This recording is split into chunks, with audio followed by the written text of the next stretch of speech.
बाज और बिल्ली की कहानी। एक जंगल में एक बड़ा सा बरगद का पेड़ था।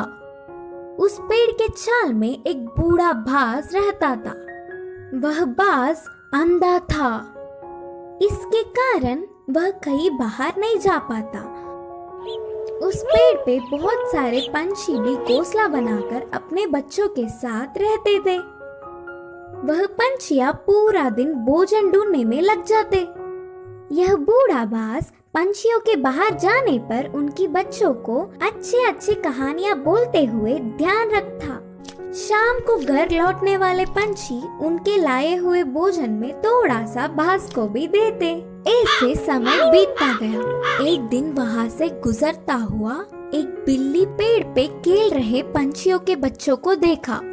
आहा, बच्चे बहुत नरम हैं। इनका मांस तो बहुत ही अच्छा होगा। इतने स्वादिष्ट खाने को मैं अपने सामने रखकर पूरा जंगल घूमता रहा। सोचकर उन्हें खाने उस पेड़ पर चढ़ गया। उस बिल्ली को देख सारे पंछियों के बच्चे डर के चिल्लाने लगे।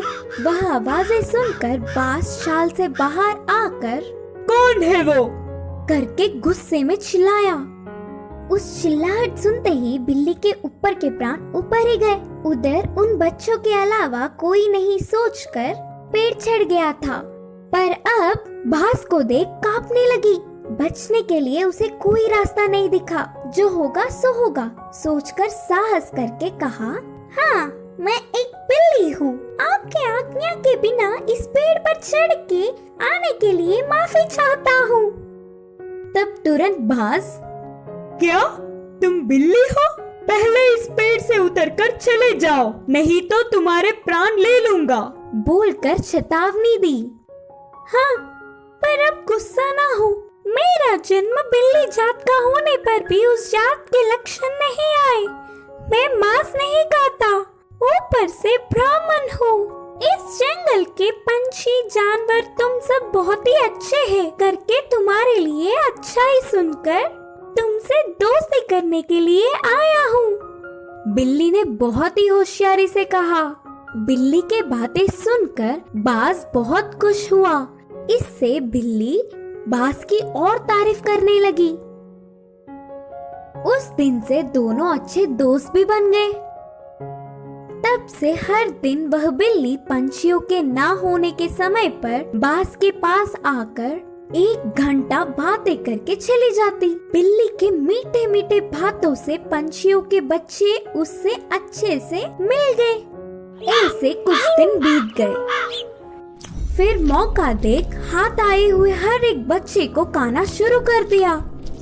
बिल्ली खाने के बाद बिना किसी को दिखे उन बच्चों के हड्डियों को बाज के रहने वाले चाल में फेंक दिया। आगे आगे पेड़ पे रहने वाले पंछी अपने बच्चों को गायब होता देख वह सब एक दिन इकट्ठा होकर बाज के पास आकर अपने बच्चों के गायब होने वाले खबर पूछे। अंधा बाज उसे कुछ नहीं पता, लेकिन सारे पंछी बाज के घर जाकर देखा तो पूरा चाल पंछी के बच्चों की हड्डियों से भरा पड़ा था। बिल्ली के बारे में ना कुछ जाने बिना सारे पंछी बाज ही उनके बच्चों को मारकर खाया होगा सोचकर उस बूढ़े बाज को अपने नुकीले चोंचों से वार कर करके मार दिया। करके पीड़ित होते हुए बाज ने अपने प्राण छोड़े। इस कहानी की शिक्षा है कि जन्मजात के लक्षण मरने से भी नहीं मिटते। कुएं में हीरे का कंगन। एक गांव में रामू नाम का एक लड़का रहा करता था। एक दिन जब उसकी माँ घर साफ कर रही थी तब उसे एक पुराने जमाने का सोने का कड़ा मिला। वो उसे अपने हाथ में लेकर कहने लगा, माँ, मुझे ये कड़ा एक दिन के लिए पहनने को दो ना। बेटे की इस ख्वाहिश को देखकर माँ ने कहा, ठीक है बेटा, पहन लो, लेकिन याद रखना कोई साधारण कड़ा नहीं है। ये तो सोने का कड़ा है। आज इसे पहन लो और कल तुम्हारे पिता को बिना बताए हम इसे वापस अलमारी में रख देंगे। जैसे ही इसकी माँ ने कहा वो तुरंत कड़े को पहन के सारा गांव घूमने लगा। रात में भी उसने उस कड़े को खुद से दूर नहीं किया और अपने पास ही रखकर सुकून से सो गया। उस रात उसके गांव में चोर घुस आए और जिसके घर से उन्हें जो कुछ मिलता था, जैसे पैसे, जेवर, सोना, सब उठाकर ले जाते थे। सुबह जब उसके गांव वालों को पता चला कि उनकी सभी मूल्य चीजें चोरी हो चुकी हैं, वो सब शोर मचाने लगे। कितना ढूंढने पर भी चोर का पता नहीं चला। रामू की वजह से उसके पुरखों का सोने का कड़ा चोरी हो चुका था। ये सुनकर उसके पिताजी को बहुत गुस्सा आया और वो डांटने और मारने लगे। कुछ देर बाद उसने कहा, वो कोई खिलौना नहीं था जो तुमने खो दिया, वो मेरे पुरखों की निशानी थी। अब दोबारा मुझे अपनी सूरत नहीं दिखाना, निकल जाओ यहाँ से। बेटे को कड़ा देने के लिए वो अब अपनी पत्नी को भी डांटने लगा। वहीं रामू अपने पिता से मार खाकर बहुत दुखी होकर घर से रोते रोते निकल गया। पास के बगीचे में जाकर एक बड़े पेड़ के नीचे रोता हुआ वो बैठ गया। वहीं पेड़ के नीचे जो चोर ने उसका कड़ा चुराया था, वो चोरी किया हुआ सामान वहाँ बंटवारा कर रहे थे। वो दोनों चोर जोर जोर से बात कर रहे थे। ये सुनकर रामू को पता चल गया कि वो वही चोर है। वो धीरे से वहाँ से उठा और कुएं के पास जाकर कुएं में देखकर रोने लगा और कहने लगा कि उसके हीरों का कड़ा कुएं में गिर गया है। उसके रोने की आवाज सुनकर चोर उसके पास आए और रामू से पूछने लगे कि वो क्यों रो रहा है। रामू ने जवाब दिया, मेरे दादा बहुत बड़े पंडित थे और उन्होंने एक जमींदार के पास पूजा की थी, तो उन्होंने उन्हें तोहफे में एक हीरो से भरा हुआ सोने का कड़ा दिया था। वो कड़ा मैं मेरे घर वालों को बिना बताए पहनकर आ गया था और यहाँ आकर खेल रहा था और अचानक मेरे हाथ से वो कड़ा फिसल कर गिर गया था। जब मैं उस कड़े को हाथ लगाता था तब भी वो मुझे डांटते थे और अगर मैं उन्हें बताऊंगा कि मेरे हाथ से वो कुएं में गिर गया तो वो मुझे मार देंगे। हीरो का कड़ा कुएं में है सुनकर ही वो दोनों लड़ने लगे कि कौन कुएं में जाकर कड़ा लाएगा। दोनों अपने हाथ में रखे सामान को जमीन पर रखकर एक साथ कुएं में कूद गए। जैसे ही रामू ने ये देखा, वो तुरंत पैसे और जेवर लेकर भागकर गांव वापस आ गया। आकर गांव के बड़ों को उन चोरों के बारे में बताया। तब सब गांव वाले कुएं के पास आए और उन दोनों चोरों को पकड़कर मारा और उन्हें बहुत अच्छा सबक सिखाया। सबके जेवर और पैसे उन्हें वापस मिल गए। रामू और उसके परिवार को उनका पुश्तैनी कड़ा वापस भी मिल गया था और रामू की होशियारी की वजह से रामू को खूब शाबाशी भी मिली। इस कहानी से हमें ये शिक्षा मिलती है कि समय पर चतुराई दिखाने से मुश्किल समस्या भी टल सकती है। पछताने वाला मोर। एक जंगल में कौवा पंछी बहुत अच्छे मित्र थे। वे एक दूसरों की मुश्किलों में मदद करते थे। एक दिन कौवा पंछी के रहने वाले जगह पर बचाओ बचाओ मित्र बचाओ बोलते हुए कांपता एक मोर उनके पास भागते हुए आया। क्या हुआ मित्र, कहाँ से भागते आ रहे हो? इतने परेशान क्यों हो? मुझ पर शिकारी की नजर पड़ी, वह मेरे पीछे पड़ता आ रहा है तो बचने के लिए भागता हुआ रास्ता भूलकर तुम्हारे सामने आई। अब तुम्हें ही मुझे बचाना होगा। अच्छा ठीक है यार, पंछी ने कहा। कौवा पंछी ने उस मोर का साथ दिया। फिर से वापस जाने के लिए रास्ता भूलने के कारण कौवा पंछी के साथ वहीं रहते हुए मोर अच्छी मित्र बन गई। उनकी मित्रता कुछ दिन अच्छा था। कौवा पंछी के बीच के मित्रता ना सह पाते हुए मोर जलने लगी।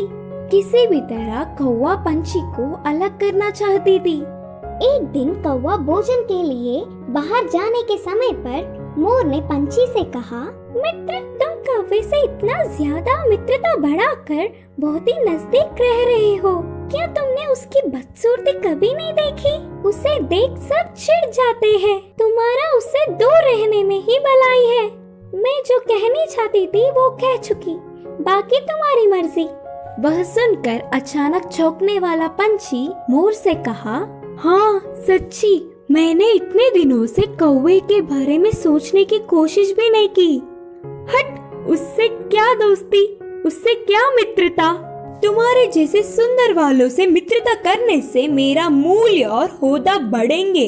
उसकी चाल सफल हुई करके मोर खुश हुई। आगे आगे मोर पंछी के व्यवहार में परिवर्तन देख कौवा उसे दूर करने की बुरी सोच को समझी। एक दिन, मित्रों, मेरी वजह से तुम्हें तकलीफ हो रहा होगा, इसीलिए इधर के पास में ही एक घोंसला बनाया। मैं वहाँ जाकर रहूंगा। चलता हूँ, करके कौवा उदास होकर कहा। वह अपने आप जा रहा है करके बोलने पर मन ही मन बहुत खुश होकर, अच्छा अब तुम्हारी मर्जी मित्र, मोर और पंछी ने कहा। मोर और पंछी कौवे का भला टली करके खुशी मनाने लगे। ऐसे समय बीतता गया। पुराने मित्रों को छोड़ के आए हुए बहुत दिन होने से कौवे को उन्हें देखने की इच्छा जागी। पुरानी जगह पर उड़ता हुआ आया। उसी क्षण अपने पंख खोलकर नाचने वाले मोर पर एक शिकारी ने निशाना लगाया। कौवा देखा और परेशान हुआ। हटो वहाँ से, मोर मित्र, हटो, खतरा खतरा बोलकर जोर से चिल्लाया। पास में मरी हुई सांप को अपनी चोंच से पकड़कर शिकारी पर छोड़ा। सांप अपने ऊपर गिरने से, बचाओ बचाओ, सांप सांप बोलते हुए जोर से चिल्लाकर डर के शिकारी वहाँ से भाग गया। यह सब देखकर मोर के होश उड़ गए। भागते हुए आकर कौवे की चरणों पर गिरी और रोते हुए कहा, माफ कर दो मित्र, सुंदरता के घमंड में मैं मेरे मुश्किल समय में मदद करने वाले तुम्हें धोखा दिया, लेकिन तुमने मेरे प्राण बचाए। तुम्हारा कर्ज कैसे भुगतान करूं? तब कौवे ने कहा, पछतावे से बड़ी कोई सजा नहीं, मैंने तुम्हें पूरे दिल से माफ किया। तभी आई हुई पंछी पूरी बात जानकर दुखी होकर अपनी की हुई गलती पर शर्मिंदा होकर सिर झुकाया। फिर तब से कौवा पंछी मोर हमेशा की तरह अच्छे मित्र जैसे रहने लगे। इस कहानी की शिक्षा है कि अपने भूलों को भी भुलाने वाला ही सच्चा मित्र होता है।